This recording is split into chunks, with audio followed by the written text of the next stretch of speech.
In this video, I want to show you how to set up your Logitech mouse, that is the M550. This is the L version, but could have also been the normal version, with your Mac computer. So let's get started. This mouse is able to connect using two different ways.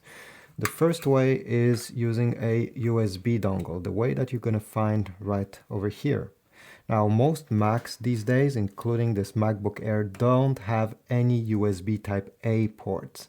So for that, it's a hassle since you need an adapter like this one where you connect the dongle to the adapter and then the adapter to the side of your Mac. And once you do this, everything will work instantly. You don't have to download any software. But today I want to show you how to connect your mouse using Bluetooth, so you don't need anything like this. So to connect Bluetooth, first of all, make sure that you have a battery. Turn on the mouse, so switch it on the way it is right now towards the right side. And you need to tap and press this button over here. Keep it pressed until the light on the top blinks quickly white. So I'm keeping it pressed. Okay, it's blinking quickly. I can release the button. It's now in setup mode. Set it aside your Mac. And now using your Mac trackpad, go over here on the top right corner, click over there. You're going to see Bluetooth. Click the small arrow. Select Bluetooth settings. And over here under nearby devices, you should see connect under your Logitech M550. Click connect and wait.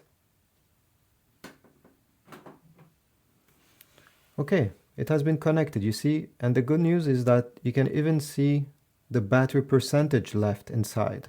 So you never have to wonder if it's full or not. So as you see, it's working. This is simply by using Bluetooth. And you also can customize your mouse. So if you click the small I button over here, you can click mouse settings.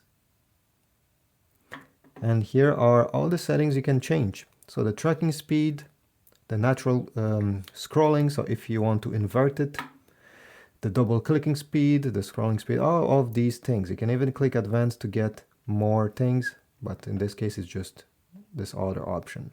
Anyway, once you're done using it with your Mac, simply turn it off to save battery and it will disconnect. Next time you want to use them together, turn it on, and in a second it will start working with your Mac computer. You don't have to pair it again. Thanks for watching. If you found my video helpful, please take a moment and leave a like, but also a comment down below. Subscribe, and I'll see you in the next video.